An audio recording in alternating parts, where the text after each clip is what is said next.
Hello friends, आज अपने topic को लेकर चलते हैं, यानी बीएससी फर्स्ट ईयर का जूलॉजी का सेकंड पेपर, जिसका नाम है higher non core data.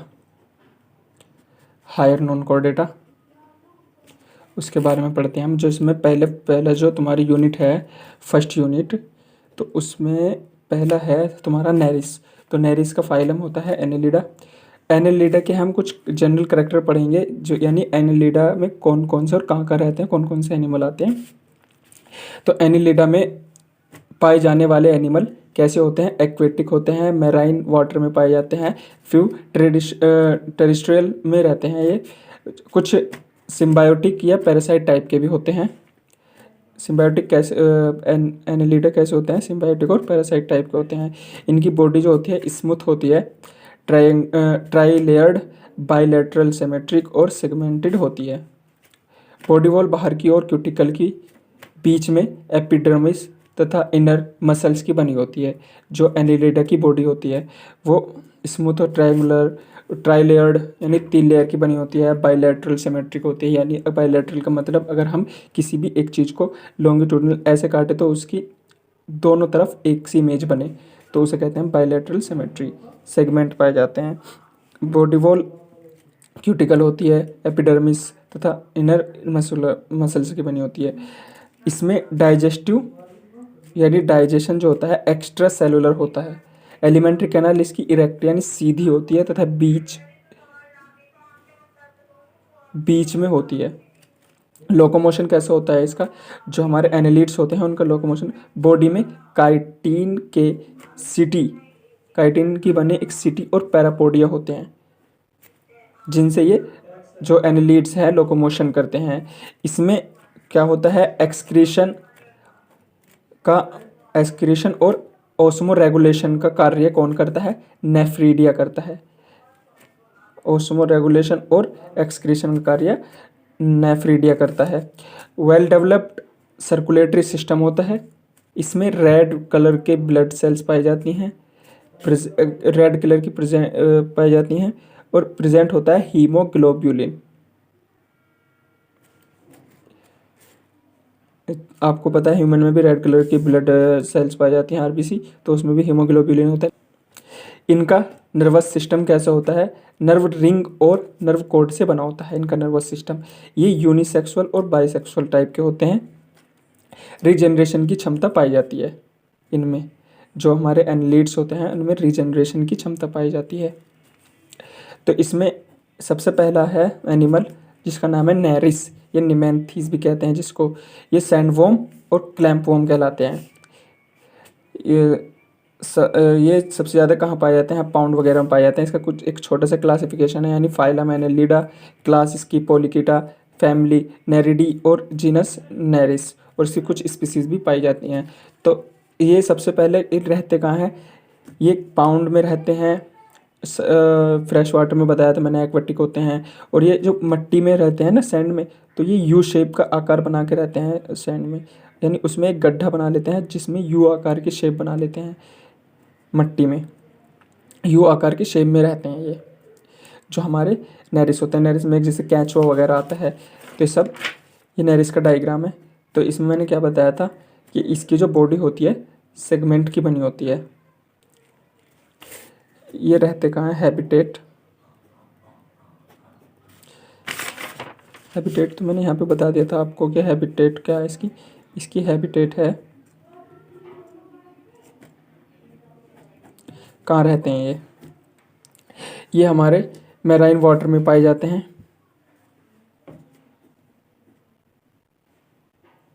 Marine water,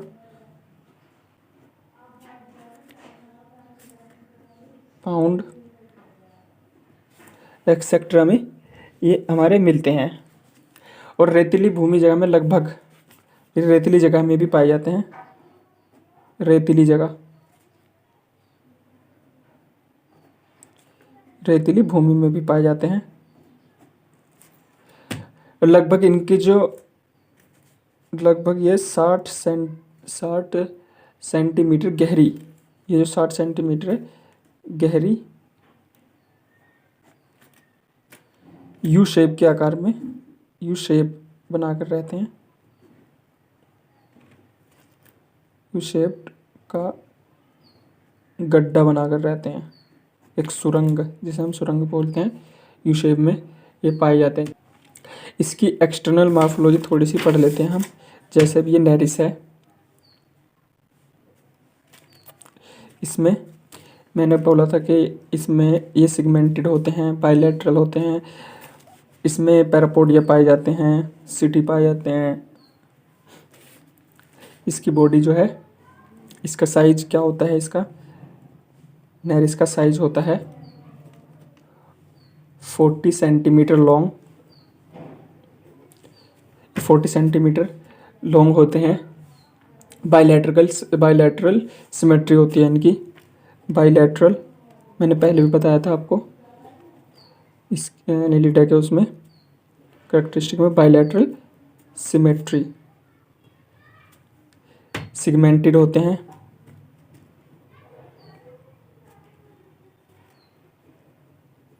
segmented होते हैं। Each segment are called metameres, यानी इसके प्रत्येक सेगमेंट को मेटामेरस कहते हैं।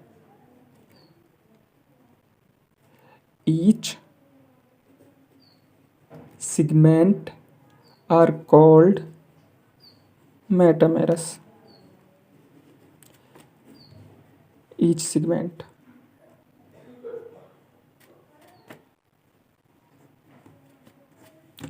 इसके प्रत्येक सेगमेंट को क्या बोलते हैं हम, मेटामेरस। इसमें कितने 200 समथिंग 200 सेगमेंट प्रेजेंट होते हैं नेरिस की बॉडी में। इस नेरिस की बॉडी में 200 सेगमेंट प्रेजेंट होते हैं।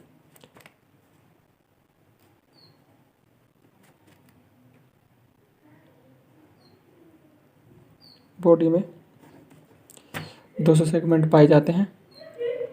नेरिस के ऑल सेगमेंट को 3 भागों में डिवाइड किया गया है। इसके जो सेगमेंट है इनको हम 3 भागों में डिवाइड किया है, इसको 3 पार्ट में,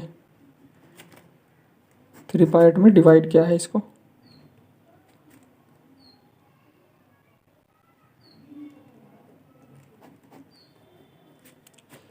सबसे पहला भाग इसका जो कहलाता है वो आपको सबको पता है, जो ये ऊपर वाला पार्ट है, जो ये ऊपर का पार्ट है इसको हम बोलते हैं हेड।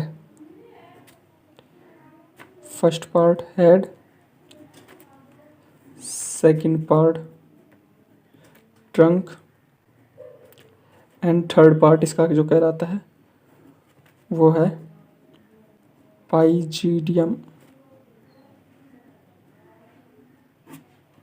इसका थर्ड पार्ट कहलाता है पाइजीडियम, यानी ये जो इसका हेड से नीचे का भाग है ये कहलाता है आपका ट्रंक। उसका ये वाला पोर्शन जो एनल श्री बोल रहे हैं, जिसे एनल श्री, इसका ये भाग इसमें कहलाता है पाइजीडियम। ये है एक छोटी सी मॉर्फोलॉजी, एक्सटर्नल मॉर्फोलॉजी नेरिस की। इसमें अब हेड देख लेते हैं। हेड को भी इसने 2 भागों में डिवाइड किया हुआ है। सबसे पहले इसमें आता है हेड। जो हेड है इसको हमने 2 पार्ट में डिवाइड किया हुआ है। फर्स्ट पार्ट है इसका प्रेस्टोमियम,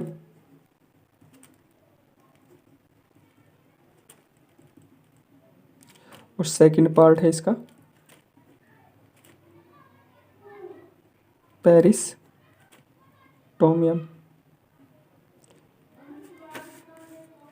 पेरिस्टोमियम तो प्रोस्टोमियम यानी जो माउथ के पार्ट है, जो माउथ का पार्ट है जिसमें पल्प पाए जा रहे हैं, पाल्पिए और आइज, सेंसरी ऑर्गन, माउथ, ये जो भाग हैं ये सब काय में पाए जाते हैं, प्रोस्टोमियम में। माउथ, आई, पल्प एक्सेट्रा, ये तो हमारे पार्ट कहलाया जाएगा किसका, पेरिस्टोमियम का।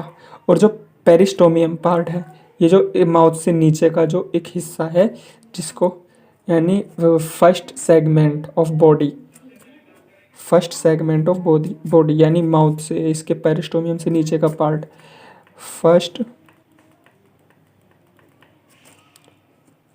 सेगमेंट ऑफ बॉडी क्या कहलाता है? First segment of body peristomium. और इसमें जो ये सीरी लाइक स्ट्रक्चर है, ये है पेरिस्टोमियल सीरी, पेरिस्टोमियल सीरी। अब ट्रंक की बात आती है, दूसरा नंबर आता है ट्रंक का। ये इसमें क्या प्रेजेंट होते हैं? सिटी जो लोकोमोशन का कार्य करते हैं। ये जो सिटी हैं जो इसके पूरे बॉडी का, यानी हेड से नीचे का और तुम्हारे पेरिजीडियम से ऊपर का, एनल सीरीज से ऊपर का, और माउथ से यानी प्रोस्टोमियम से नीचे का पार्ट जो कहलाता है हमारा ट्रंक कहलाता है। इसमें सिटी प्रेजेंट होते हैं जो लोकोमोशन का कार्य करते हैं, लोकोमोशन का वर्क करते हैं।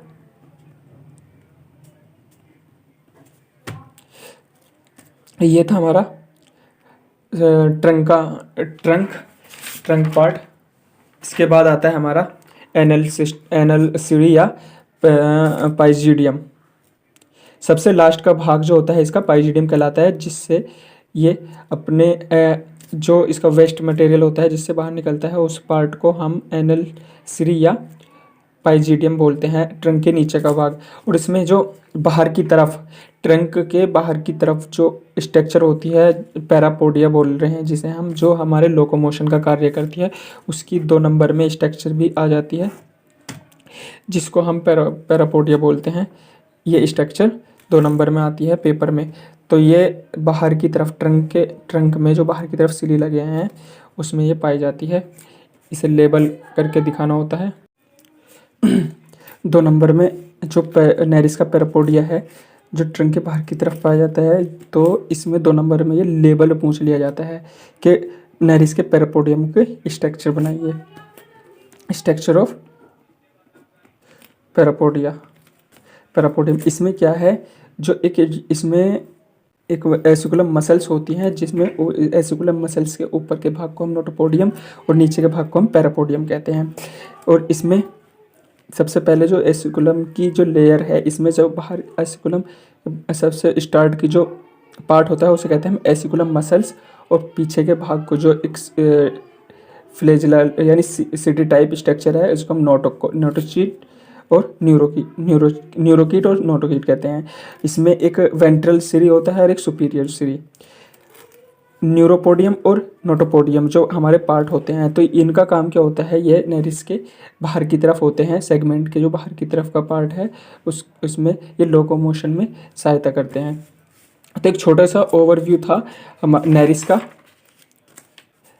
नेरिस के बारे में। इसके जो मोस्ट इम्पोर्टेंट क्वेश्चन होता है वो होता है नेरिस का डाइजेस्टिव सिस्टम, तो उसे हम नेक्स्ट लेक्चर में कवर करेंगे कि नेरिस के डाइजेस्टिव सिस्टम में क्या क्या होता है। Thank you for watching my video.